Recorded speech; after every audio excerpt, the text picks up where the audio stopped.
बोला हवा में ताश का महल नहीं बनता और रोने से बिगड़ा मुकद्दर नहीं बनता। जीतने का हौसला रख ए दोस्त, एक जीत से कोई सिकंदर नहीं बनता। नमस्कार प्यारे बच्चों, देखो आज की जो क्लास है इंपॉर्टेंट क्लास है। आज हम व्यंजनों से रिलेटेड सारी बातें विस्तार से पढ़ेंगे। कॉन्सोनेंट होते हैं, इंग्लिश में इसको कॉन्सोनेंट बोलते हैं। स्वर जो होते हैं उनको वाउल बोलते हैं। देखो सबसे पहले तो व्यंजन जो होते हैं, व्यंजन चूंकि हमारी जो अल्फाबेट है, वर्णमाला है, 11 स्वर होते हैं और 33 व्यंजन होते हैं। तो 33 व्यंजन है, इनको 3 भागों में बांटा जाता है। सबसे पहले तो स्पर्श व्यंजन होते हैं। मैंने पिछली क्लास में बताया था कि स्पर्श व्यंजन वही 5 वर्ग होते हैं। कै वर्ग, तय वर्ग, चय वर्ग, पै वर्ग और टय वर्ग, 5 वर्ग होते हैं। तो स्पर्श व्यंजन होते हैं 25। ठीक है। उसके बाद अंतस्थ जो व्यंजन होते हैं, जो मध्यवर्ती होते हैं, बीच के होते हैं, ये होते हैं य, र, ल, व। ठीक है। और स्पर्श व्यंजन 5 वर्ग कौन से हो गए? कै से मैं तक। कै ख ग गई, च छ जय जही, ट ठ ड ढण, त थ द दहन और प फ ब ब। 25 ही हो गए, 4 ही हो गए। अब बच गया ऊष्म व्यंजन। तो ऊष्म व्यंजन जिनको बोलने में गर्म वायु मुख से बाहर निकलती है, ठीक है, संघर्ष करना पड़ता है। ऊष्म व्यंजन देखो कई बार, एक बार जेबीटी एंट्रेंस हुआ था, उसमें पूछा था भाई ऊष्म व्यंजन पहले कौन सा से आएगा। ठीक है। तो पहले तो हमेशा ये से आता है, ठीक है, फिर ये से आता है, फिर ये से आता है और फिर है आता है। तो ऊष्म व्यंजन वो होते हैं जिनको बोलने में गर्म वायु मुख से बाहर निकले।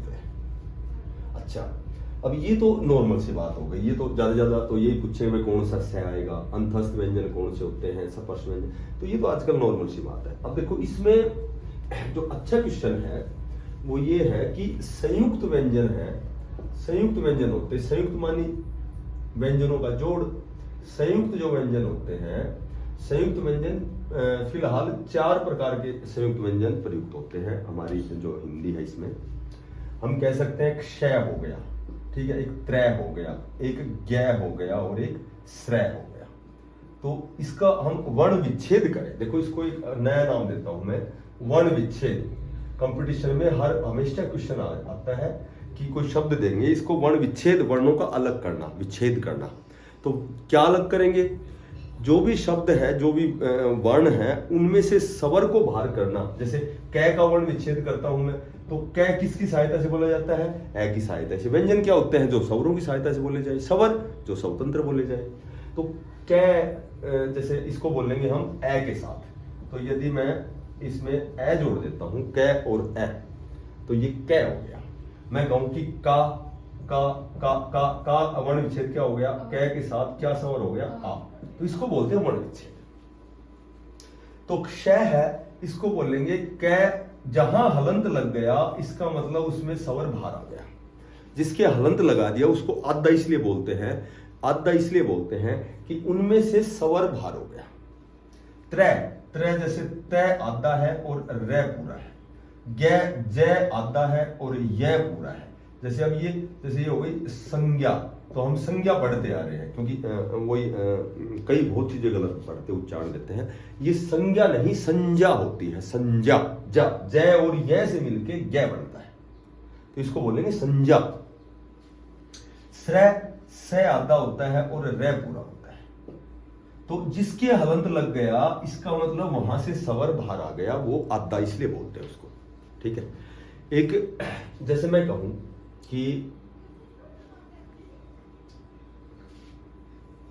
देखो, मैं कहूं कि कक्षा का वर्ण विच्छेद क्या होगा? अब कक्षा, देखो कक्षा, इसमें वर्ण विच्छेद कैसे करेंगे? कै में से ए स्वर बाहर आ गया। क्ष, क्ष, क्षय होता है कै और श। क्ष कैसे हो गया? कै तो पहले ऑलरेडी आधा है और स ये क्षय हो गया। कक्षा आ, ये आ है, इसमें इसको आधा करके बाहर निकाल दिया, स्वर आ, ये हो गई कक्षा। जैसे मैं कहूं कि परीक्षा, ठीक है, परीक्षा, तो परीक्षा में वही पै के साथ स्वर क्या है? ए। री, री में स्वर क्या है? बड़ी ई। और वहीक्षा,क्षा यानी कि क्षय तोड़ो पहले, कै और श, ये क्षय हो गया।क्षा यानी कि आ आ गया। ये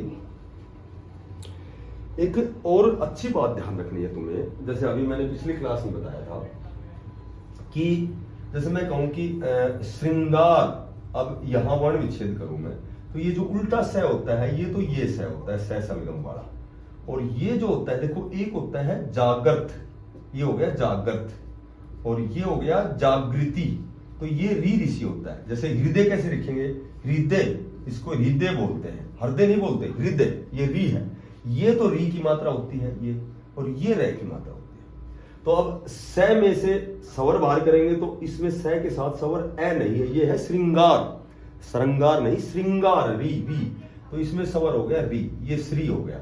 और ये जो अनुस्वार मैंने बताया था वर्ग का पांचवा पंचवर्ण होता है, तो ग का पांचवा क्या, कै ख ग और ये, और ऊपर हमेशा आधा होता है कोई भी वर्ण, और नीचे हमेशा पूरा होता है। तो श्रृंगार ग के साथ क्या है आ, और रे के साथ क्या है ए, ये हो गया श्रृंगार, ये श्रृंगार, ये हो गया श्रृंगार। अब जैसे हृदय है, हृदय, हृदय, अब देखो हृदय है के साथ स्वर क्या है, री है, हृदय, फिर दे, और फिर ए, और फिर ये और ए। यानी कि मोटी बात यह है कि जब हम किसी भी वर्ण के हलंत लगा देते हैं नीचे, तो दैट इज वो हाफ वर्ण हो गया, आधा वर्ण हो गया। अब यहां एक और अच्छी बात आपको ध्यान रखनी है, ये ध्यान रखनी है कि जो नीचे वर्ण होता है ये हमेशा पूरा होता है और ऊपर वाला आधा रहता है। जैसे द्वारा, तो द्वारा में द आधा है और वह पूरा है, ये हो गया द्वारा। ऊपर वाला हमेशा आधा रहेगा, जो भी स्वर जुड़ता है वो नीचे वाले के साथ जुड़ता है। अब इसमें प्रेम में रे के साथ जुड़ रहा है, तो नीचे वाला हमेशा पूरा होता है और ऊपर वाला हमेशा आधा होता है। चाहे ऊपर हम कोई अनुस्वार लगाते हैं वो भी आधा होता है। प्रेम में पै तो आता है, इसके साथ तो स्वर ही नहीं है, आधा पहले ही है। ये नीचे जो रे है ये पूरा है, और रे के साथ जो स्वर है प्रे ए, तो इसके साथ ए, ठीक है। और फिर प्रे, और फिर मैं, और फिर मैं के साथ ए, ये हो गया प्रे।